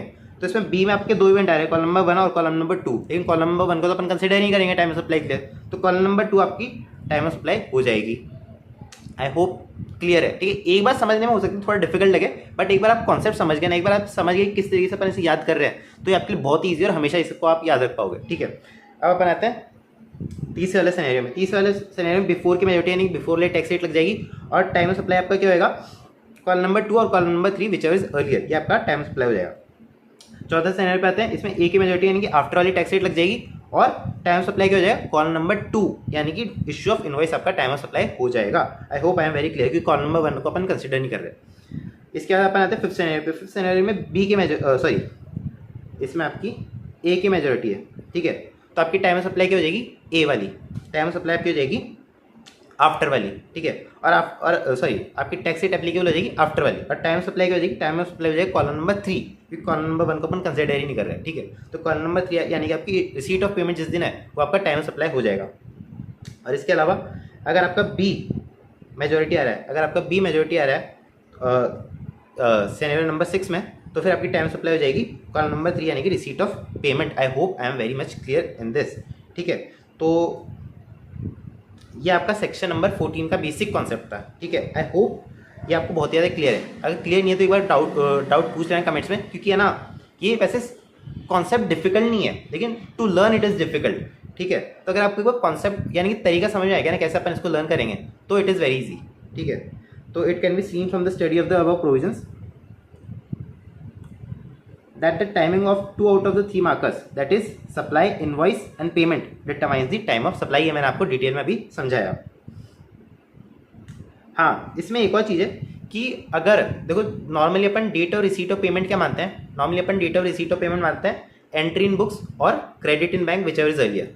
बट सेक्शन नंबर 14 के लिए स्पेशल प्रोविजन है। इसमें क्या बोलता है कि अगर जो आपका date of receipt of payment है ना, that is clearly after the 4 days of the change of rate of tax, then जो आपका date of receipt of payment है ना, that will be the date of credit in the bank account. उसमें अपन books की entry को consider नहीं करेंगे। यानी कि जिस दिन जो है टैक्स रेट है ना वो चेंज हुई, उसके 4 दिन छोड़ के 5वें दिन अगर आपका जो है ना बैंक में पेमेंट आ रहा है, यानी कि 4 क्लियर डेज का एटलीस्ट डिफरेंस है, ज़्यादा भी हो सकता है, लेकिन 4 क्लियर डेज का अगर एटलीस्ट डिफरेंस है ना, तो बेसिक प्रोविजन भूल जाओ, क्रेडिट इन बैंक को अपन date of receipt of payment मान लेंगे, I hope it is very clear. तो date of credit of payment in bank account to be date of receipt of payment if such credit takes place after 4 working days of change in the rate of tax. I hope I am very much clear on this. इसी के साथ आपका chapter खत्म होता है। बहुत ही scoring और बहुत ही छोटा चैप्टर है और इसके क्वेश्चंस बहुत ही इजी आते हैं, ठीक है। नॉर्मली इसके क्वेश्चन बहुत ही ईजी आते हैं और ये चैप्टर आपको कब डिफिकल्ट लग सकता है, अगर ये as a part of big question, यानी कि जो आपका आईटीसी रिलेटेड क्वेश्चन आते हैं या फिर payment of tax related question आते हैं, ठीक है, उसमें इसका कहीं छोटा सा पॉइंट डाल दें और आप उसको कंसिडर करना भूल जाओ, तब ये डिफिकल्ट हो सकता है। अदरवाइज ये चैप्टर बहुत ही स्कोरिंग, बहुत ही ईजी है और इतना छोटा चैप्टर अगर आप एग्जाम टाइम में से लर्न करोगे ना तो मुश्किल से उसको आपको 15 से 20 मिनट देना है। 15 से 20 मिनट आप पूरा चैप्टर देख सकते हो इंक्लूडिंग क्वेश्चन, क्योंकि क्वेश्चन भी इसके बहुत ज़्यादा डिफिकल्ट नहीं है और बहुत ज़्यादा लेंदी नहीं है, ठीक है। तो क्वेश्चन पे आते हैं अपन। आईसीए बुक के जो क्वेश्चन है उस पर अपन आते हैं। ये वही वाली टेबल है जो मैंने आपको बताई थी। इसमें इन्होंने बता तो रखा है कि क्या इसकी टाइम सप्लाई होगी, लेकिन इसका कॉन्सेप्ट यहाँ पे नहीं दे रखा, ठीक है। कॉन्सेप्ट आपको जो बता रहा है वही बताएगा, ठीक है। तो ये मैंने डिराइव किया ये वाला कॉन्सेप्ट, हो सकता है कि और लोग भी बताएं, लेकिन पर्सनली मैंने खुद डिराइव किया, ठीक है, ये वाला कॉन्सेप्ट। अब टेस्ट योर नॉलेज पे आते हैं अपन। तो Kanchenjunga private limited supplies goods to Sutlej private limited for 2,50,000 on 23rd June and issues invoice on 25th June। Payment of goods is made by Sutlej on 15 July, ठीक है। Determine the time of supply for goods for the purpose of payment of tax. तो time of supply in case of goods क्या होती है, simple होता है। अगर FCA में तो सिंपल होता है, date of issue of invoice और the date on which the invoice should have been issued as per section 31 whichever is earlier, ये आपका टाइम ऑफ सप्लाई हो जाता है। तो यहाँ पर सप्लाई किया अपन ने टैक्स इनवॉइस को 23 जून को, लेकिन इशू इनवॉइस किया अपन ने 25 जून को। तो आइडियली आपकी 23 जून को टैक्स इनवॉइस इशू हो जानी चाहिए थी, ठीक है, बट अपन ने 25 जून को की। तो 23rd जून और 25th June which ever is earlier, तो 23rd जून जो आपका टाइम ऑफ सप्लाई हो जाएगा। 23rd जून जो आपका है वो टाइम ऑफ सप्लाई हो जाएगा। एक बार इसके आंसर में भी अपन चेक कर लेते हैं। तो इसमें ये बताया, तो therefore time of supply of goods is 23rd June being the last date on which the invoice ought to have been issued and not 25th June when the invoice is actually issued, ठीक है। तो ये आपको दे रखा है question में, answer में, sorry. Second number question पे अपन आते हैं। I buy a set of modular furniture from a retail store. Invoice is issued to me and I make the payment. The furniture is to be delivered to me later in the week when a technician is available to assemble and install it. The next day the rate of tax applicable to modular furniture is revised upward, ठीक है। The store sends me a supplementary invoice with delivery note accompanying the furniture to collect the differential amount of tax. Is this correct on the store's part? Explain, ठीक है। तो question number second पे अपन आते हैं questions. तो first question का 23rd जून आपका answer था। बहुत ही छोटा क्वेश्चन था तो अपन ने डायरेक्टली कर लिया। क्वेश्चन नंबर सेकंड पे आता है, ठीक है। तो अपन ने गुड्स खरीदा, फर्नीचर अपन ने खरीदा है, ठीक है। फर्नीचर अपन ने खरीदा है तो invoice issue to me and I make the payment, ठीक है। तो इसमें अपन जो सेक्शन नंबर 14 का क्वेश्चन है change of rate of tax वाला, ठीक है। तो इसमें अपन 3 सिनेरियो कंसिडर करते हैं। डिलीवरी ऑफ गुड्स, ठीक है, और क्या होता है, इनवॉइस इशू और रिसीट ऑफ पेमेंट, ठीक है। जो दोनों में से मेजोरिटी होगी उस दिन वाली आपकी टैक्स रेट एप्लीकेबल हो जाएगी। तो इनवॉइस इशू हो गई और पेमेंट भी हो गया, यानी कि ये तो before the rate of change of tax हो गए, बिफोर, ठीक है। अगले दिन जो है the next day the rate of tax applicable to the module furniture is right, अगले दिन रेट ऑफ टैक्स चेंज हो गई, ठीक है। और स्टोर जो है और जो है फर्नीचर उसे अगले हफ्ते मिलता है, ठीक है। टैक्स रेट तो अगले दिन ही चेंज होगी, लेकिन जो फर्नीचर है वो अगले हफ्ते डिलीवर हुआ तो ये आफ्टर हो जाएगा, ठीक है। तो टैक्स रेट अपनी बिफोर वाली लग जाएगी, बिफोर टैक्स रेट एप्लीकेबल, ठीक है। बिफोर वाली टैक्स रेट अपने ऊपर एप्लीकेबल हो जाएगी। लेकिन अब इस सिनेरियो में क्या हुआ कि next day the rate of tax applicable to the modular furniture is revised upward and the store sends me a supplementary invoice with the delivery note accompanying the furniture to collect the differential amount of tax. Store ने क्या किया, एक आपको अलग से invoice दे दी कि यार तुम तो ज़्यादा वाले टैक्स रेट के हिसाब से मुझे पेमेंट करो। तो क्या ये स्टोर के लिए करेक्ट है? बिल्कुल गलत है, क्योंकि आपकी टैक्स रेट पुरानी वाली एप्लीकेबल हो गया, आप रिवाइज टैक्स इनवॉइस क्यों इशू करोगे, ठीक है। तो इसमें ये बिल्कुल गलत है स्टोर के पार्ट पे, और बिफोर वाली टैक्स रेट ही एप्लीकेबल होगी। तो इसको अपन क्वेश्चन नंबर 2 का आंसर में देख लेते हैं।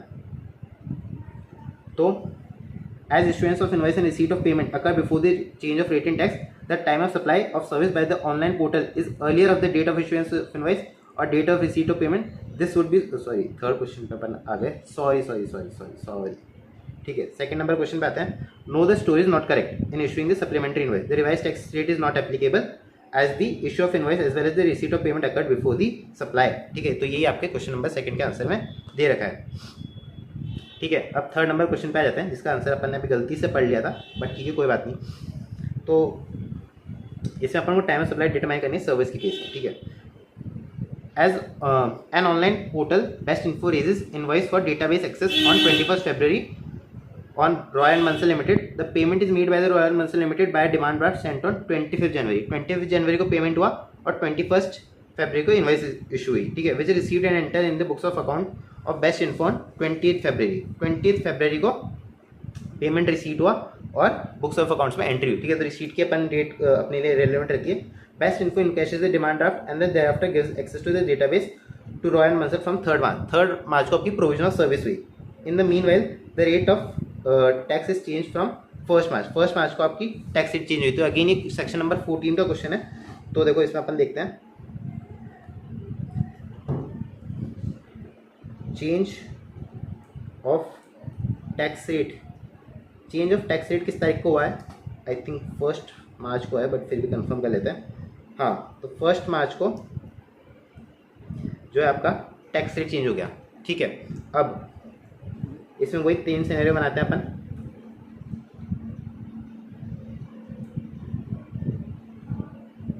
सॉरी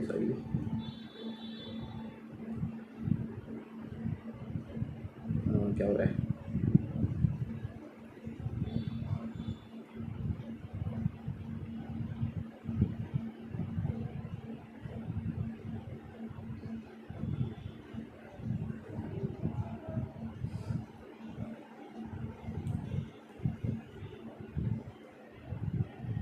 हाँ, तो वही अपन ने 3 सिनेरियो यहाँ पे बना लिया। तो 1st March को तो रेट ऑफ टैक्स चेंज हुई, ठीक है। अब जो है इनवॉइस किस दिन इशू हुआ? 21 Feb को। 21 Feb। रिसीट ऑफ पेमेंट किस दिन है? रिसीट ऑफ पेमेंट है आपकी 28 Feb को।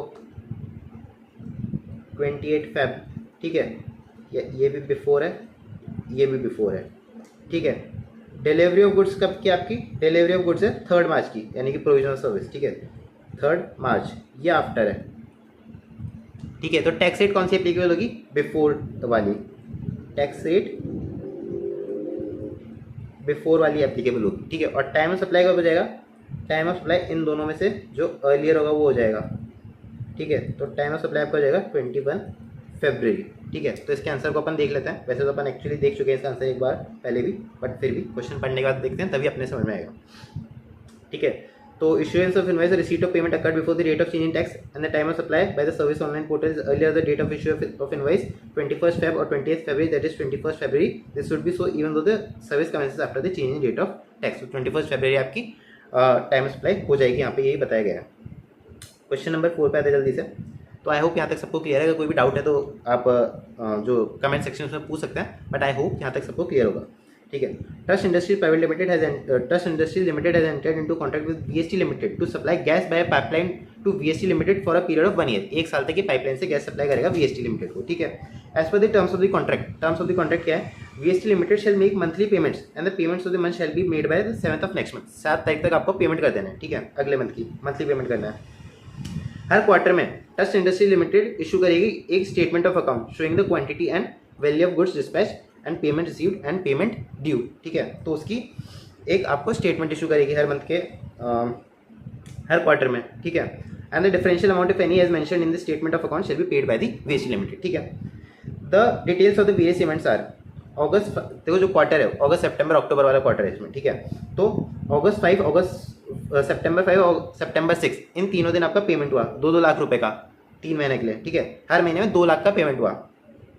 अक्टूबर 3 यानी कि जो 3rd क्वार्टर है उसमें 2,56,000 की स्टेटमेंट ऑफ अकाउंट इशू कर दी गई, ठीक है। यहाँ तक भी क्लियर है। अक्टूबर 17 को बैलेंस पेमेंट इशू कर दिया गया, ठीक है। अब जब कंटिन्यूस सप्लाई ऑफ गुड्स होती थी, जब कंटिन्यूस सप्लाई ऑफ गुड्स होता था तो उसके केस में अपन ने पढ़ा था कि टाइम ऑफ सप्लाई कब होगा, time of supply sorry issue of invoice की डेट कब होगी। तो इशू ऑफ इनवॉइस की डेट कब तक हो जानी चाहिए? या तो date of receipt of payment, date of receipt of periodical payment और date of issue of statement of account, ठीक है। तो जो दोनों में से अर्लियर होगा वो आपकी date of issue of invoice हो जाएगी, ठीक है। और date of issue of invoice से आपकी टाइम ऑफ सप्लाई हो जाएगी। तो जो पहले 2 महीने हैं उसमें तो 5 अगस्त और 5 सितंबर इसमें तो स्टेटमेंट इशू नहीं हुआ, ठीक है। तो डेट ऑफ पीरियोडिकल पेमेंट यानी 5 अगस्त और 5 सितंबर आपकी टाइम ऑफ सप्लाई हो जाएगी for 2 lakh rupees each, in each month. ठीक है, अब 3 अक्टूबर को 2,56,000 रुपये का स्टेटमेंट ऑफ अकाउंट में बैलेंस पेबल दिखाया गया। 2,56,000 कैसे, जो 3 महीना अक्टूबर में, उसमें अभी तक पेमेंट ही होना क्योंकि उसमें पेमेंट 6 अक्टूबर को होगा। तो 6 अक्टूबर को अपन ने 2 लाख रुपये पेमेंट कर दिए और बचा हुआ जो 56,000 था वो 17 अक्टूबर को पे कर दिए। अब इस महीने में आपकी date of issue of periodical statement भी आ गई, इसमें आपकी पीरियोडिकल स्टेटमेंट भी इशू हुई है। तो पीरियोडिकल स्टेटमेंट क्योंकि पहले इशू हो गई तो 3 अक्टूबर को इसकी टाइम ऑफ सप्लाई हो जाएगी। तो टाइम ऑफ सप्लाई क्या क्या होगी, तो थर्ड केस में टाइम ऑफ सप्लाई क्या क्या होगी, देखो जो 3 महीना ना अपने, कौन कौन से 3 महीना, अगस्त, सितंबर और अक्टूबर। तो अगस्त, सितंबर एंड अक्टूबर, तो यहाँ पे सब में 2-2 लाख रुपए पेमेंट हुए हैं, 2-2 लाख रुपए हुए हैं। अक्टूबर में 2,56,000 एक्चुअली पेमेंट हुआ है, एक 6 अक्टूबर को शायद है और एक शायद 17 अक्टूबर को है। बट अपन को स्टेटमेंट ऑफ अकाउंट देखनी है यहाँ पे, क्योंकि स्टेटमेंट ऑफ अकाउंट यहाँ पे पहले इशू होगी before the date of payment. तो 2,56,000 रुपये यहाँ की टाइम ऑफ सप्लाई के लिए कंसिडर होंगे। और इसकी टाइम ऑफ सप्लाई कब हो जाएगी, तो यहाँ पे तो कोई लोचा ही नहीं है, यहाँ पे तो सिर्फ पेमेंट ही हुआ है, यहाँ पे तो कोई पीरियोडिकल स्टेटमेंट इशू ही नहीं हुई। तो 5 अगस्त आपकी टाइम ऑफ सप्लाई हो जाएगी और यहाँ पे 5 सितंबर आपकी टाइम ऑफ सप्लाई हो जाएगी। बट यहाँ पे जो है पेमेंट भी हो गया और आपकी पीरियोडिकल स्टेटमेंट भी इशू होगी। तो पीरियोडिकल स्टेटमेंट की डेट आपकी टाइम ऑफ सप्लाई हो जाएगी, पीरियोडिकल स्टेटमेंट की डेट आपकी टाइम ऑफ सप्लाई हो जाएगी। I hope I am very much clear on this. तो determine the time of supply of goods for the purpose of payment of tax अपन ने determine कर लिया है। तो एक बार इसको अपन देख लेते हैं डिटेल में। ठीक है, तो therefore the invoice should have been issued for 2 lakh on 5th August, September 5 when the monthly payments of 2 lakh are received. Further, invoice should be also be issued for the differential payment of 2,56,000 before October 3 when the statement of account is issued. Thus, assuming that the invoice is issued on 5th August, 5th September and October 3, the time of supply for the purpose of payment of tax will be August 5 and September 5 respectively for goods valued at 2 lakh rupees each and October 3 for the goods valued at 2,56,000. I hope I am very much clear till this. ठीक है, जो आपको जब exam में question करोगे तो आपको इस तरीके से लैंग्वेज लिख के आनी है। मैं यहाँ पे लिख नहीं रहा क्योंकि ये वही लैंग्वेज है जो मैंने आपको समझाई है। ठीक है, इसको आप अपने वर्ड्स में इंग्लिश में लिख सकते हो। ठीक है, उसमें कोई प्रॉब्लम नहीं है। ठीक है, लेकिन जो मेन कंक्लूजन है वो आपको मैं अभी बता ही रहा हूँ। ठीक है, तो उस अकॉर्डिंग आपको लिख के आना है। और जो नहीं इन्होंने आपको इतना सारे लिखा है तो आपको भी इतना ही लिखना है। इन्होंने ये नोटिफिकेशन नंबर वगैरह लिखे हैं तो आपको भी लर्न करना है, ऐसा कोई जरूरी नहीं है। ठीक है, ये सब ऑप्शनल है। ठीक है, और मैं तो रिकमेंड करूँगा कि आप लर्न भी नहीं कर सकते इतने सारे नोटिफिकेशन नंबर। ठीक है, तो ये ना ही लिखो। और इसको भी जरूरी नहीं है आप इस तरीके से पैराग्राफ फॉर्म में लिखो, आप अच्छे से टेबल बना के लिख सकते हो जैसे कि मैं यहाँ पे दिखा रहा हूँ। ठीक है, थोड़ा सा डिटेल में कर सकते हो। ऑफकोर्स मैं थोड़ा उतना डिटेल में नहीं जा रहा, but this is how you have to present your answer in the answer sheet. Question number 5 पे आते हैं जल्दी से। तो Renudoot limited enters into contract with XYZ limited on 2 July 2023 for a period of 2 years. ठीक है, मैं आपको बता दूं ये क्वेश्चन मैं भी आपके साथ पहली बार ही कर रहा हूँ। ठीक है, मैंने कोई क्वेश्चन पहले नहीं देखे अभी तक। ठीक है, जब शुरू में जब ऑफकोर्स जब मैंने क्लास ली थी तब मैंने देखे थे, बट अभी ऑफकोर्स मैं आपके साथ ही कर रहा हूँ। ठीक है, मैं इससे पहले सॉल्व करके नहीं आया क्वेश्चन को। ठीक है, तो Renudoot limited enters into contract with XYZ limited on 2 July 2023। 2 July 2023 को कॉन्ट्रैक्ट में है for a period of 2 years for construction of new building, यानी कि कंटिन्यूअस सप्लाई ऑफ सर्विस का एक केस बनने वाला है। To be issued for commercial purpose for total consideration of 150 lakh rupees. तो कंस्ट्रक्शन का कॉन्ट्रैक्ट किया 2 साल के लिए 150 लाख रुपीज़ में। ठीक है, 2 जुलाई 2023 को कॉन्ट्रैक्ट हुआ। As per the terms of the contract Renudoot limited is required to make payment at different stages of completion, that is 50%, 75% and 100%। Determine the time of supply using the details given below. Initial booking 50% completion, 75% completion और 100% completion. तो FCM वाली जो service होती है उसके case में time of supply क्या होता है, अगर टाइमली इनवॉइस इशू कर दिया गया देन तो date of issue of invoice और date of receipt of payment whichever is earlier. अगर टाइमली जो इशू ऑफ इनवॉइस नहीं हुआ then date of provision of service और date of receipt of payment whichever is earlier आपका time of supply हो जाता है। ठीक है, जब कंटिन्यूस सप्लाई ऑफ सर्विस होती है और इसमें माइलस्टोन लिंक्ड आपके पेमेंट होते हैं देन जब जिस दिन माइलस्टोन आपका कंप्लीट हो गया उस दिन तक इनवॉइस इशू हो जानी चाहिए, वो आपकी time of issue of invoice होता है। ठीक है, तो इनिशियल बुकिंग के केस में और यहाँ पे अमाउंट दे रखा है तो अमाउंट वाइज अपन को टाइम ऑफ सप्लाई निकालनी है। तो यहाँ पे निकालते हैं अपन 4th milestone, value of supply and time of supply. ठीक है, तो इनिशियल बुकिंग वाला जो देना है उसके बाद 50%, 75% एंड 100% कम्प्लीशन। ठीक है, वैल्यू ऑफ सप्लाई कितनी कितनी है, 15 लाख, 60 लाख, 35 लाख और 40 लाख। 15 लाख, 60 लाख, 35 लाख और 40 लाख। आई होप इतनी थी। 15, 60, 35, 40, 15, 60, 35, 40। ओके, अब देखो इनिशियल बुकिंग में तो तीनों ही डेट सेम है, तो इसमें तो कोई अपन को सोचना नहीं है। 2/7/2023 आपकी टाइम ऑफ सप्लाई हो जाएगी। 2/7/2023 आपकी टाइम ऑफ सप्लाई हो जाएगी। ठीक है, अब देखो 50% स्टेज ऑफ कंप्लीशन आपका 15/3/2024 को कंप्लीट हो गया, यानी कि 22/3 तक आपकी इन्वाइस इशू हो जानी चाहिए थी, बट आपकी 15/3 तक आपकी इन्वाइस जो है इशू हो जानी चाहिए थी, बट आपकी इन्वाइस 22/3 को इशू हुई। तो इस दिन आपका डेट ऑफ प्रोविजन सर्विस और date of payment whichever earlier वाला कॉन्सेप्ट लग जाएगा। अब date of provision of service continuous supply case में ड्यू डेट ऑफ पेमेंट होता है, तो ड्यू डेट ऑफ पेमेंट यानी 15 मार्च और 29 मार्च विच एवर अर्लियर आपका टाइम ऑफ सप्लाई हो जाएगा। तो 15 मार्च यहाँ पे अपना टाइम ऑफ सप्लाई हो जाएगा। 15 मार्च अपना टाइम ऑफ सप्लाई हो जाएगा। देखो जो अपन ने कॉन्सेप्ट सीखे ना, सेम उसके अकॉर्डिंग आपकी वर्किंग होगी, सेम उसके अकॉर्डिंग अपने आंसर बनेंगे। तो कॉन्सेप्ट को बहुत ही स्ट्रॉन्ग रखना है अपन। 75% कंप्लीशन, तो 20 जून तक अपनी इन्वाइस इशू हो जानी चाहिए थी, बट अपनी इन्वाइस कब इशू हुई? 24 जुलाई को। तो अगेन 23 जुलाई और 20 जून विच एवर जल्दी आपका टाइम ऑफ सप्लाई हो जाएगा। तो 20 जून 2024 आपका टाइम ऑफ सप्लाई हो जाएगा। फोर्थ केस में जाते हैं। 100% कंप्लीशन 39 को हो गया और 39 को इन्वाइस इशू हो गया, यानी टाइमली इशू ऑफ इन्वाइस हो गया। तो date of issue of invoice और date of payment whichever is earlier, date of payment earlier है, तो 29/2024 आपका टाइम ऑफ सप्लाई जाएगा। 20 सितंबर 2024। आई होप अपन ने बिल्कुल सही किया है क्वेश्चन। ठीक है, तो जल्दी से इसका आंसर देख लेते हैं। तो 4 नंबर क्वेश्चन का answer sorry 5th number question था, ये 5th नंबर क्वेश्चन था। तो इनिशियल बुकिंग का 2 ऑफ जुलाई 2023 आपका टाइम सप्लाई हो जाएगा। 50% वाले केस में 15 मार्च आपका टाइम सप्लाई हो जाएगा, जैसे कि अपन ने डिटरमाइन किया था। 75% वाले केस में 20 जून आपका टाइम सप्लाई हो जाएगा और 100% वाले केस में 20 सितंबर आपका टाइम सप्लाई हो जाएगा। आई hope I am very much clear, आपने आंसर बिल्कुल ही सही थे। ठीक है, तो ये क्वेश्चन नंबर आपका एक्चुअली 4 है और ये 5 है। तो 4 एंड 5। तो क्वेश्चन नंबर 6 अपन स्टार्ट करते हैं। ठीक है, तो क्वेश्चन नंबर 6 क्या बोलता है कि मिंट इंडस्ट्रीज लिमिटेड, एक मिनट सॉरी, हाँ, mint industries limited registered supplier imports business support service from green inc of USA on 13 अगस्त। The relevant invoice of $1,20,000 is raised by Green Inc. on 18th August. Mint Industries Limited makes the payment against the said invoices on 22nd September and 27th September. Determine the time of supply in each of the aforesaid cases. तो इसमें पहले तो अपन देखेंगे case कौन सा वाला लेगा। तो कई लोग इसमें वो वाला केस सोच लेते हैं, वो एसोसिएट एंटरप्राइज वाला केस, जो मैंने आपको बताया था ना कि अगर आप फॉरेन इम्पोर्ट और सर्विस कर रहे हो from associate enterprise, then in that case आपका time of supply would be date of recording in the books और the date of debit in the banks whichever is earlier. ठीक है, तो वो वाला केस यहाँ पे नहीं लेगा, भले ही फॉरेन एंटरप्राइज है लेकिन अपनी एसोसिएट एंटरप्राइज नहीं है, कहीं भी क्वेश्चन में दे नहीं रखा। ठीक है, तो इसमें नॉर्मल आरसीएम वाला केस रहेगा। आरसीएम वाला क्यों? अगर अपन इम्पोर्ट और सर्विस करते हैं तो उसमें अपन आरसीएम में टैक्स पेमेंट करते हैं। ठीक है, तो आरसीएम की केस में आपकी date of issue of invoice क्या थी? सॉरी, आरसीएम केस में आपकी टाइम ऑफ सप्लाई क्या थी? टाइम ऑफ सप्लाई थी date of 61st day from the issue of invoice और the date of making payment और date of issue of invoice in case the recipient issues the invoice. ठीक है, तो इस case में देखो रेसिपिएंट इशू नहीं कर रहा है इनवॉइस, ये अपन को दे रखा है ग्रीन इंक ने इनवॉइस को इशू किया। ठीक है, तो 61st डे फ्रॉम इनवॉइस और date of making payment whichever is earlier यहाँ पे कॉन्सेप्ट लगेगा।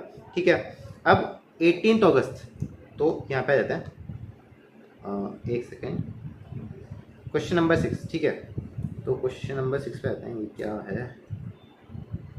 तो क्वेश्चन नंबर 6 पे आ जाता है। तो क्वेश्चन नंबर 6 में केस 1। ठीक है, तो क्वेश्चन नंबर 6 में केस 1 क्या बोलता है कि time of supply would be 61st day from invoice और date of making payment whichever is earlier. ठीक है, तो 61st डे फ्रॉम इनवॉइस अगर अपन काउंट करेंगे तो 61st डे फ्रॉम इनवॉइस अगर अपन देखें तो इनवॉइस कब इशू हुआ है? 18 अगस्त को आपका इनवॉइस इशू है। तो अगस्त के कितने डेज हो गए? अगस्त के आपके डेज हो गए 13 डेज तो आपके अगस्त के, ठीक है, 13 डेज आपके अगस्त के, फिर 30 डेज आपके सितंबर के, तो कितने 43 डेज, 43 एंड 18 डेज आपके अक्टूबर के। तो 18 अक्टूबर तो आपका ये हो जाएगा 61st day from issue of invoice, ठीक है। और डेट ऑफ मेकिंग पेमेंट क्या है फर्स्ट केस में 22 सितंबर, 22 सितंबर, तो earlier is 22 September, so this is time of supply. Case 2 पे आते हैं, तो केस 2 में आपका टाइम ऑफ सप्लाई क्या हो जाएगा, सॉरी हाँ,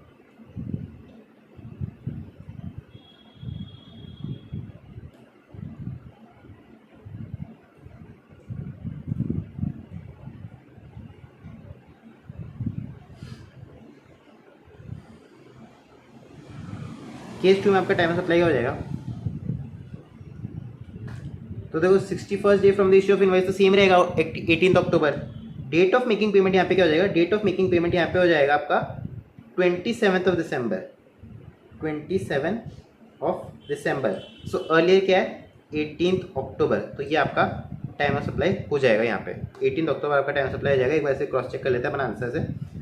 तो 6 नंबर क्वेश्चन में वो बताया कि रिवर्स चार्ज के बेसिस पे टैक्सेबल सप्लाई, तो time of supply of service in case of reverse charge, date of payment और date immediately following the 60 days यानी 61st day from the date of issue of invoice.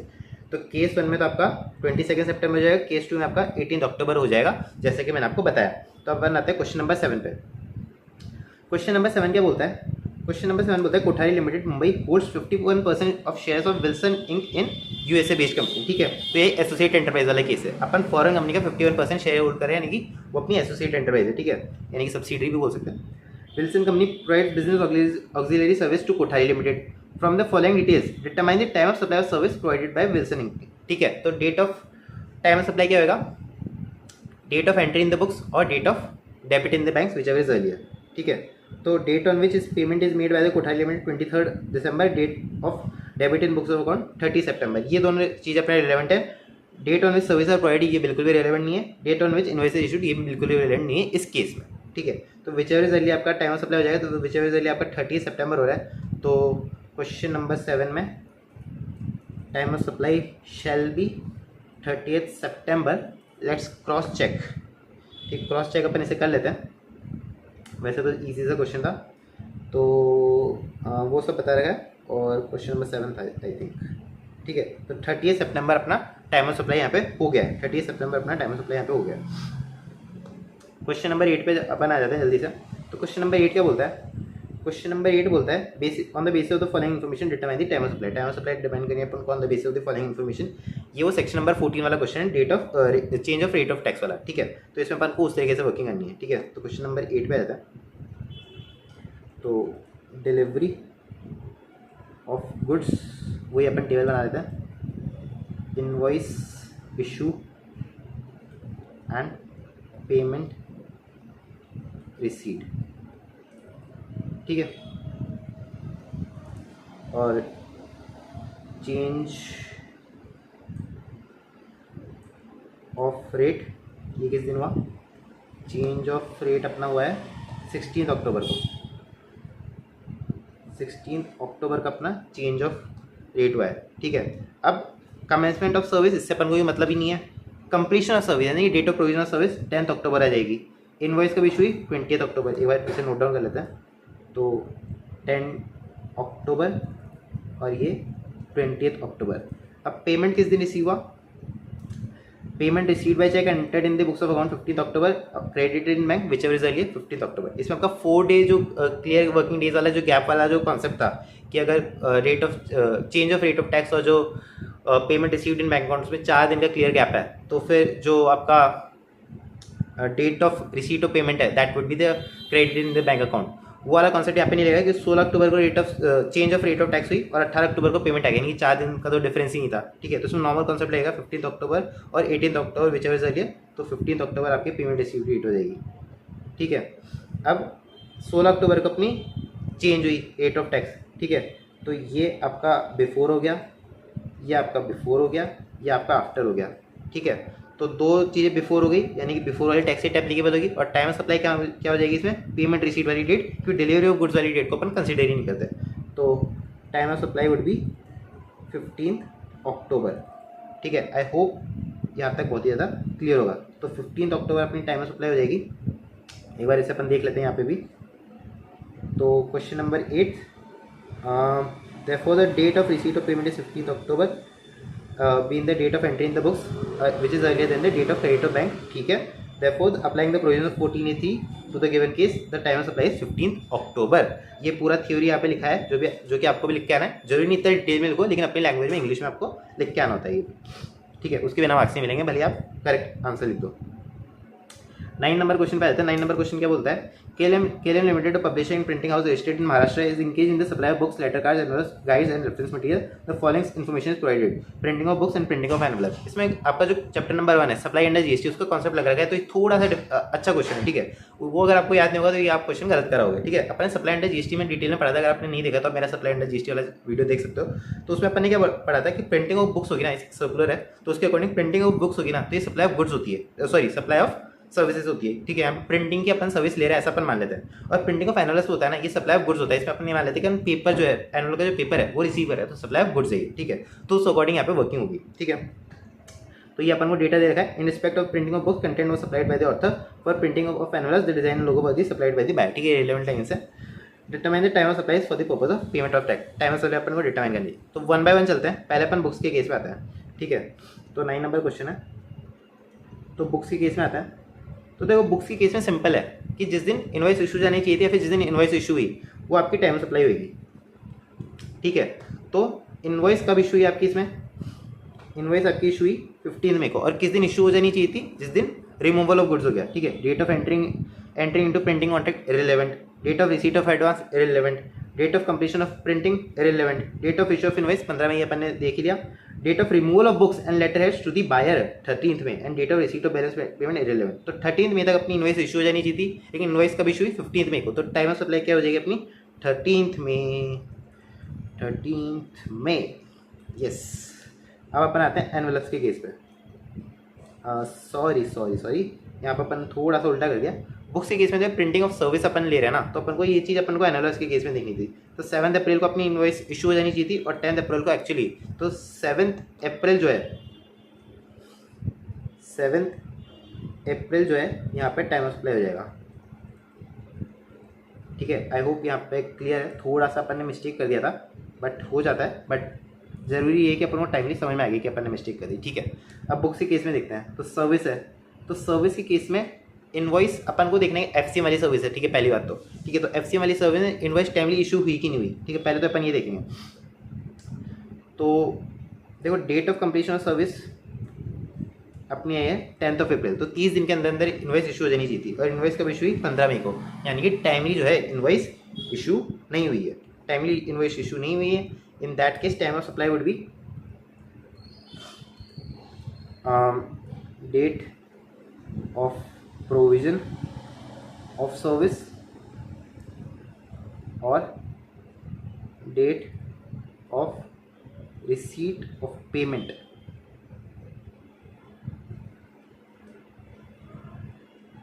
दोनों में से जो earlier होगा। ठीक है, दोनों में से जो अर्लियर होगा। अब date of provision of service आपकी कब है? डेट ऑफ प्रोविजन ऑफ, देखो date of entering into printing contract irrelevant है। Date of receipt of advance ये रिलेवेंट होगी। एक बार इसे अपन लिख देते हैं। तो 20 मार्च को अपन को एडवांस मिला है, तो 20 मार्च। ठीक है, date of completion of printing 10th अप्रैल, यानी date of provision of service 10 अप्रैल। लेकिन इस क्वेश्चन को एक बार थोड़ा पूरा पढ़ते हैं। ठीक है, यहाँ से अपन डायरेक्टली आंसर नहीं निकालेंगे, सॉरी। हाँ, तो date of issue of invoice 15 में यहाँ पे आप ये इरेलेवेंट हो जाएगी। Date of removal of books and letter heads to the buyer 13 में इरेलेवेंट है। Date of receipt of balance payment 31 में। तो कुछ तो एडवांस था अपना और कुछ अपना बैलेंस पेमेंट था। ठीक है, तो विच एवर इज अर्लियर देखना है। अब देखो यहाँ पे 2 डेट आएगी पेमेंट की, अब अपन क्या करेंगे? तो यहाँ पे 2 अलग अलग ट्रांजेक्शन इसे अपन ने समझ लेना है। तो देखो एडवांस की जो टाइम ऑफ सप्लाई है वो अलग होगी और बैलेंस पेमेंट की जो है टाइम ऑफ सप्लाई अलग होगी। ठीक है, तो इन्हें इंडिविजुअल ट्रांजेक्शन की तरह देखो। जब एडवांस कंसीडर कर रहे हो ना, तो अपन बैलेंस पेमेंट को भूल जाए एक बार के लिए। तो 20 मार्च और 10 अप्रैल विच एवर इज अर्लियर 20 मार्च। और बैलेंस पेमेंट के केस में 31 में और 10 अप्रैल विच एवर अर्लियर 10 अप्रैल, ठीक है। तो इस तरीके से अपनी टाइम ऑफ सप्लाई हो जाएगी। तो एक बार अपन चेक कर लेते हैं। एनवेलप्स के केस में तो 7 अप्रैल है,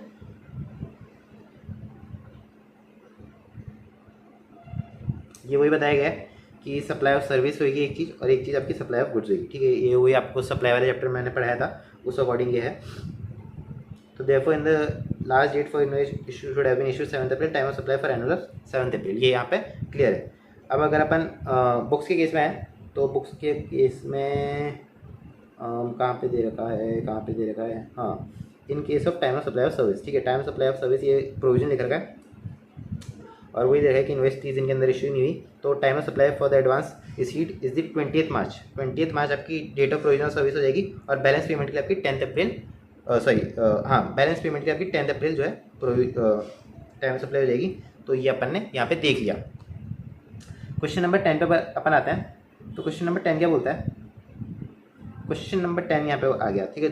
दिखने में बड़ा क्वेश्चन लग सकता है, लेकिन आप इसे पार्ट बाय पार्ट करेंगे तो बहुत ही सिंपल क्वेश्चन है, बहुत ही छोटा क्वेश्चन अपन को लगेगा, ठीक है।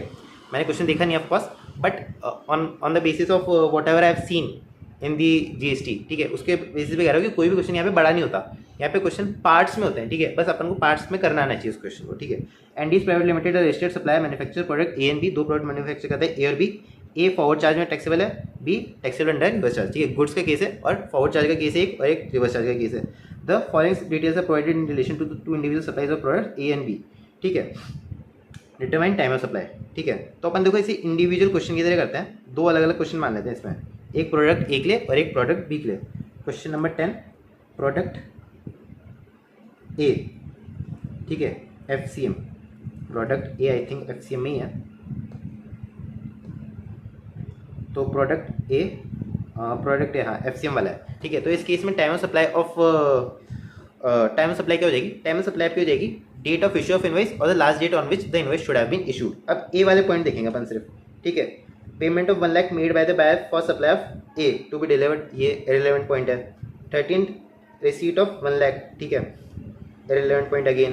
बी का अपन को देखना ही है, ये दोनों बी से रिलेटेड पॉइंट है, मार्क कर लेते हैं।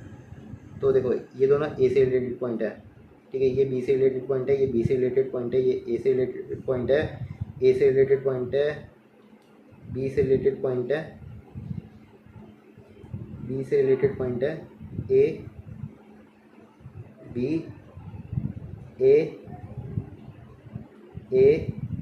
B B. अब ठीक है, इस अकॉर्डिंग अपन देखते हैं, ठीक है। ए से रिलेटेड पॉइंट देखेंगे, फर्स्ट दोनों पॉइंट इररिलेवेंट है क्योंकि पेमेंट से रिलेटेड पॉइंट है, पेमेंट का अपन को कंसिडरेशन देखना ही नहीं होता जब अपन एफसीएम की बात करते हैं। तो product A manufactured and remove, यानी कि 5 मार्च तक अपनी इन्वॉइस जो है इशू हो जानी चाहिए थी। रिसीट ऑफ प्रोडक्ट है, इससे कोई मतलब नहीं है, जिस दिन रिमूव हो गया ना प्रोडक्ट उससे मतलब है। तो 5 मार्च तक इन्वॉइस इशू हो जानी चाहिए थी, और invoice for 2 lakh rupees issued for supply of A 4 March, यानी 4 मार्च को होगी date of issue of invoice और the last date on which the invoice should have been issued whichever earlier. तो 4 मार्च अपनी पहले आ रही है, तो इस दिन इन्वॉइस इशू हो जानी चाहिए थी। आगे पॉइंट पे बात देख लेते हैं। Payment made by the buyer to A irrelevant, payment received irrelevant, ठीक है। तो इसमें सिंपल सा है, 4 मार्च आपकी टाइम ऑफ सप्लाई हो जाएगी, टाइम ऑफ सप्लाई हो जाएगी। अब प्रोडक्ट बी के लिए देखते हैं। प्रोडक्ट बी आरसीएम, आरसीएम के केस में क्या होता है? Date of receipt of goods और डेट ऑफ मेकिंग पेमेंट और date of receipt of good, date of making payment और 31st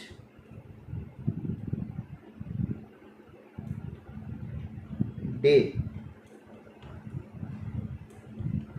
from issue of invoice, ठीक है। तो ये आपकी टाइम ऑफ सप्लाई हो जाती है in case of RCM goods, ठीक है। तो अपन बी वाले गुड्स को, बी वाले पॉइंट्स को देखते हैं। तो payment of 2 lakh rupees made by the supplier, made by the buyer for supply of B to B delivered in the month of मार्च। रिसीट से अपन को यहाँ पे कोई मतलब नहीं है, तो 2 लाख रुपीज़ का 17 मई को पेमेंट हुआ, ठीक है। तो 17 मई 2 लाख, ठीक है, क्योंकि इसमें पार्ट्स में पेमेंट हो रहा है। तो 2 लाख रुपए का 17 मई को पेमेंट हो गया। फिर बी से रिलेटेड पॉइंट्स अपन को देखना है। रिसीट ऑफ बी से product be manufactured and removed, यहाँ से अपन को कोई मतलब नहीं है, ठीक है। रिसीट ऑफ प्रोडक्ट बी यानी कि 23 मार्च, यहाँ से अपन को जरूर से मतलब है, तो 23 मार्च। फिर invoice of 4 lakh issued for supply of B, 4 lakh का इनवॉइस कब इशू हुआ? 11 मार्च को। 11 मार्च से अगर अपन 31 डेज काउंट करें तो मार्च के कितने दिन होंगे? मार्च के आपके दिन हो जाएंगे 20 और फिर 11 दिन अप्रैल के, तो 11 अप्रैल ये आपका 31st day from the issue of invoice हो गया। और बाकी पॉइंट देख लेते हैं।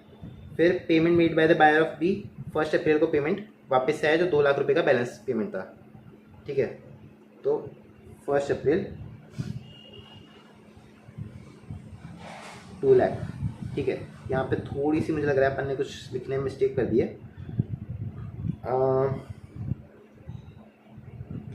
17 फेब था एक्चुअली, अपन ने 17 में लिख रखा है। वही मैं सोची कि बाद की डेट कैसे आई है, ठीक है। एडवांस तो अपन पहले देंगे ना, तो 17 फेब। अब विच एवर इज अर्लियर अपन को देखना है। तो देखो अगर आप देखोगे तो 2 लाख रुपए के लिए विच एवर इज अर्लियर आपका 17 फेब हो जाएगा।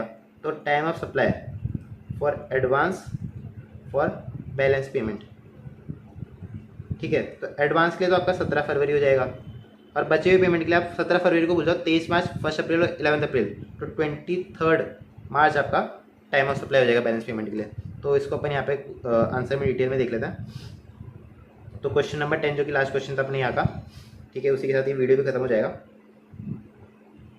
तो प्रोडक्ट ए के लिए तो 4 मार्च, प्रोडक्ट ए के लिए 4 मार्च, जैसे कि अपन ने देखा था। How is the time of supply of product B which is taxable under reverse charges 17 फरवरी to the extent of 2 lakh rupees, बिल्कुल सही है।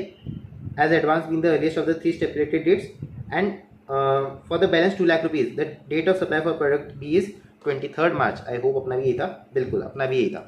तो इसी के साथ अपना ये चैप्टर खत्म होता है। आई होप आपको अच्छे से समझ में आया होगा, जो अपन ने क्वेश्चन वो भी पूरे अच्छे से डिटेल में किए हैं। एंड आई होप कि जो मैंने क्वेश्चन कराए हैं आपको बहुत ही अच्छे से आपको समझ में आएंगे। फिर भी अगर कोई डाउट रह जाए तो कमेंट सेक्शन में आप जरूर से पूछ सकते हो, मैं बिल्कुल उसका रिप्लाई करूँगा। और बहुत ही ईजी स्कोरिंग चैप्टर है। आई होप कि इसे आप अच्छे से समझ गए होंगे। And that's it for the day. Have a nice day. Thanks.